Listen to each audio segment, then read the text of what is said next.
Okay, my name is Kausar Saeed Khan. I work in Karachi. I also live there. Full time I'm with Marieme Helie Lucas in the Department of Community Health Sciences.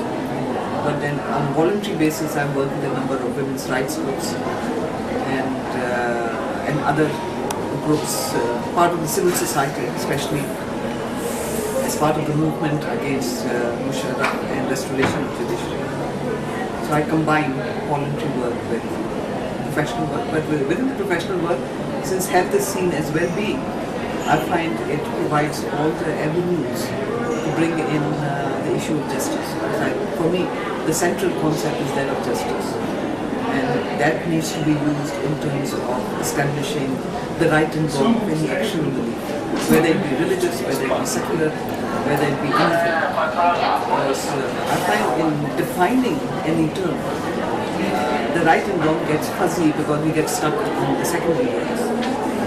So in Pakistan, for instance, our country calls itself the Islamic Republic of Pakistan. But I think the injustices in the name of Islam are many, and that's what we constantly try and fight against, protest against. And the reason is, I think, it's more political. Our political leadership has not been strong enough to take a position on the basis of principle.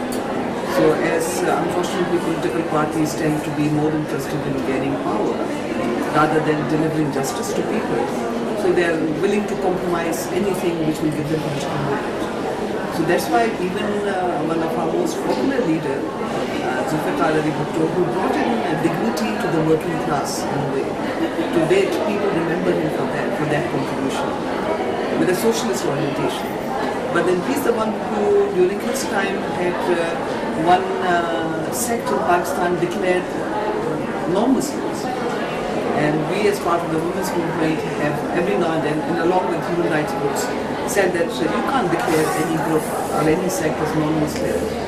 But I think he got a lot of mileage by support from various religiously oriented political parties. And that, unfortunately, continues. And then we have the religious parties tend to not look at religion in terms of ethics.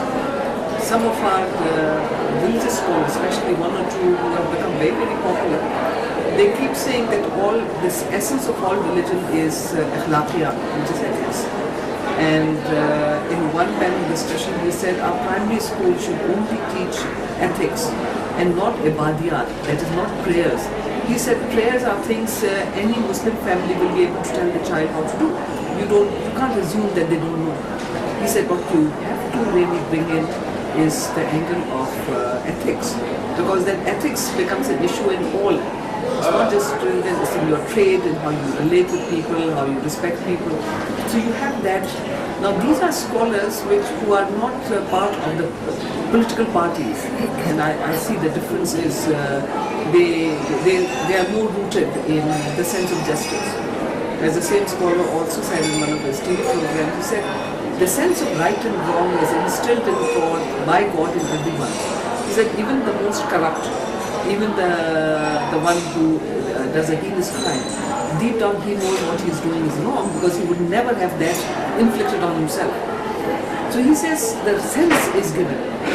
The only thing is how the society is organized to work on it. So I like that sort of an approach and framework. And the idea, I think in Pakistan, for instance, because the name Islam is given, it provides legitimacy for any group to claim what is Islam.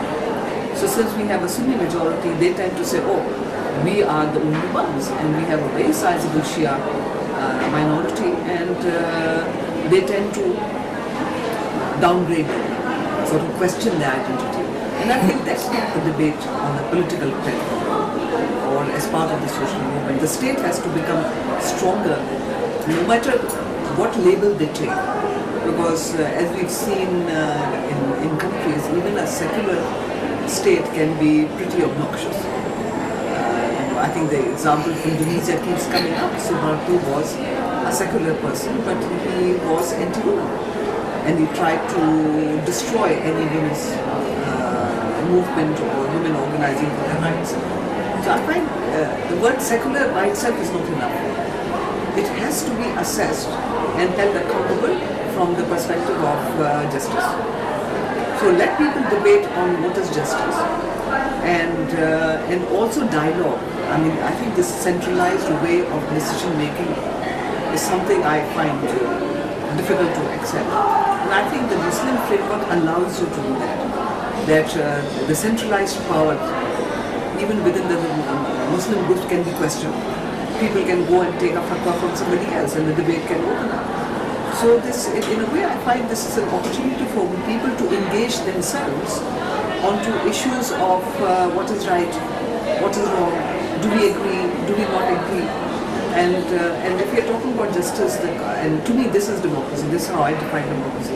The democracy means dialogue and agreeing to dialogue on certain basic principles. And the principles are very simple ones. I hear you out and you hear me out. We recognize our differences and need not create hierarchies on the basis of differences.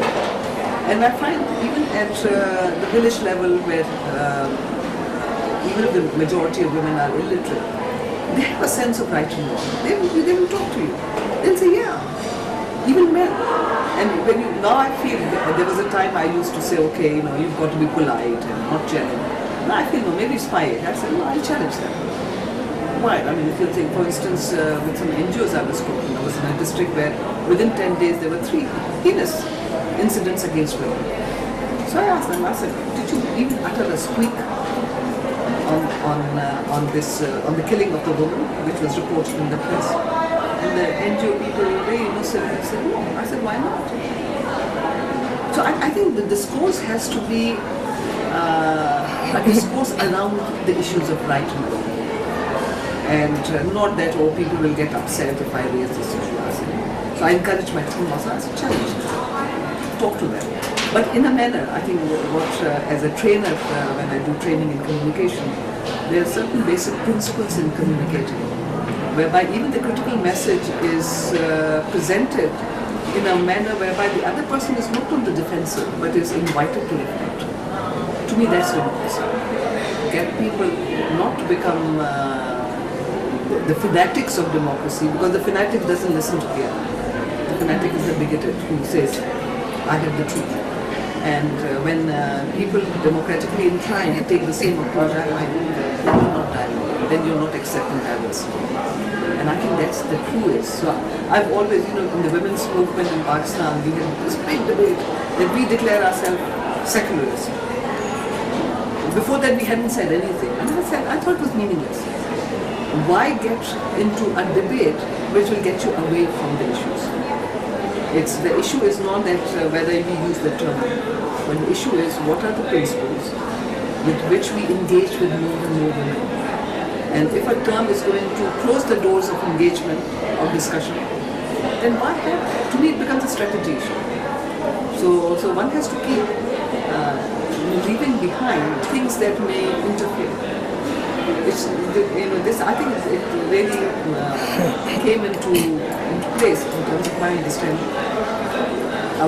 This was in preparation for the Rio conference on environment. So we were in a meeting in Geneva and a consultation on women's role in natural management. And the UNICEF chief came. And after he spoke, a number of women there were very, very critical of UNICEF in terms of their approach, in terms of their focus. And this very impressive tall lady from Zimbabwe suddenly got up and praised UNICEF and said, sir, when I go back, I will tell the women you were there and how good work UNICEF has done. We were surprised. Later on she came to me and she said, Kausar, I want to explain to you what I did. I said, what is it? She was part of the armed movement in Zimbabwe. She said, we were trained to keep your focus on where you want to be. Don't get entangled and distracted by secondary issues. He said, you were those who were criticizing you. He said, what did you get out of it? The point is, we were getting support from UNICEF so that we move on with our agenda. And I thought, yeah, she has a point. We have to save energies. I find a very important element as being part of any movement is to conserve your energy, to be used where you will stretch the spaces, get more people involved instead of banging your head. That's why, for instance, as soon as I sense a cynic, I don't engage much with that person. Just you bang your head, and I feel I would rather bang my head where there's a possibility of making some cracks. So it's the whole issue of what is secular, what is not, to me, that's a label to be given to any government, but the point is focus on justice and the principles and how they will be operational. It's the status of law itself. I don't believe that the law is divine. We've had meetings, even in some of the short courses, to understand the difference between Sharia and the jurisprudence. Now, I think a lot of us do not understand fiqh and the making of decision making within fiqh as much as perhaps we should. The scholar I mentioned earlier, he made a very interesting, he pointed out 1, 2, 3, 4, few things that are Sharia, the rest is not Sharia. So the debate is not, so the law is not divine, law is made by human being through a certain process. And as I find the more we understand that a large part of the law, of course the state, in order to maintain power, would like to declare everything as divine. But the point is there's ample room for questioning. And there are scholars we've come across, we've had meetings with them, who have pointed out that how within the history of Muslim civilization, things that were taken as very divine are no longer taken as divine. So it's getting into the hermeneutics. So we've had 1 or 2 very significant meetings with those working on Muslim hermeneutics and from within the tradition. Because in Pakistan, sometimes the debate is, if you refer to a scholar, people immediately say, no, is that scholar from within the tradition or not? And we have people from within the tradition who no other religious scholar can dismiss that you're not part of the decision talking in this way. So the divinity of law, and all along, I think the trump card is that the Quran cannot endorse injustice. So you immediately get into what is injustice and what is justice. So I think this engagement becomes important. I find in this sort of work, you have to be an optimist. And I just recently finished reading Freire's book, Pedagogy of Hope. And he's making us the point which I believed in, that if you're working with the oppressed and for the oppressed, then you have to have a dream. And if you have a dream, you have hope. Hope becomes imperative. So I found, in a way, a vindication of my position from Freire's Pedagogy of Hope. Now I'm telling my team, I'm telling everybody, read him. Because he gives a framework of working with people. He's talking about pedagogy. And I think a lot of us in the movements, especially when we want to engage and have a groundswell in the movement, must look at the learning processes. It is no longer the movement of the left and the old, where the party led. I remember once doing a workshop with the youth of a left of center political party. So as we were taking them through the process of reflection, etc., one young man came up to me and said, this is the first time I'm having this experience, otherwise we are given the party line. So your most progressive party can be most non-participatory. And if you're non-participatory, then so the internalization and ownership doesn't come, then it's blind for it. And I feel that's, the world is not going to change with that sort of, because the state has become far too powerful, far too, the violence and the tools of violence they have are just too strong. So it's, so one has to strategize. And to me the best strategy is dialoguing. And when people say democracy, I always say, okay, first give me the principles of democracy, and then we'll talk. And I find a lot of people use the term without fleshing out. And I say, all right, then should we agree that the principle is, you listen to me and I listen to you.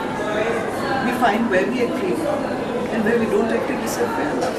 As long as we're not harming, that's where justice comes in. And, so I find, yes, you have to an optimist. As a friend of mine said, I always quote her, and this was a South Asian meeting, she said, things may not change in my lifetime, but I have my life to work for their change. So that's the principle I feel, I think I follow. Things will go.